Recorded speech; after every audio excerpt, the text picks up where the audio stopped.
Show you one thing.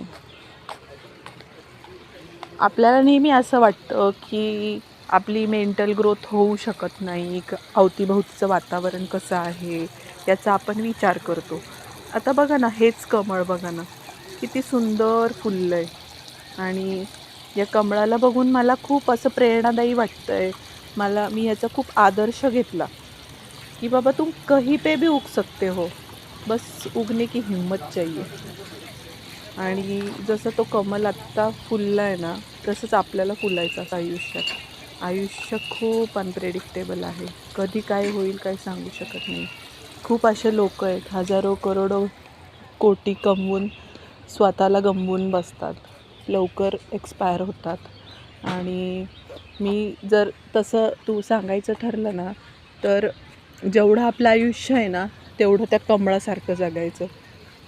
कुठेही राहा बाबा, तू तुझी ब्युटी मेंटेन करतोय.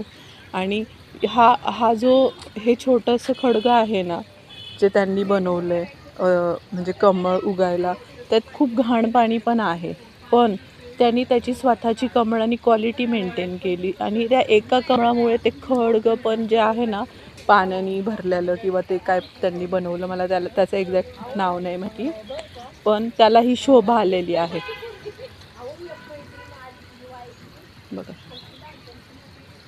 इकडे पण 5-6 पांढरे कमळ आहेत. खूप सुंदर आहे सगळं.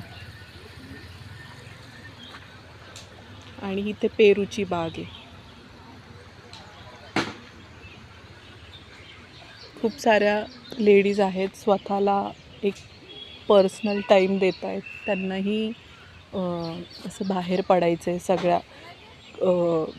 घरातल्या गोष्टीत, किंवा काय त्यांचं असेल की स्वतःला वेळ देत आहेत, चांगलं वाटतं.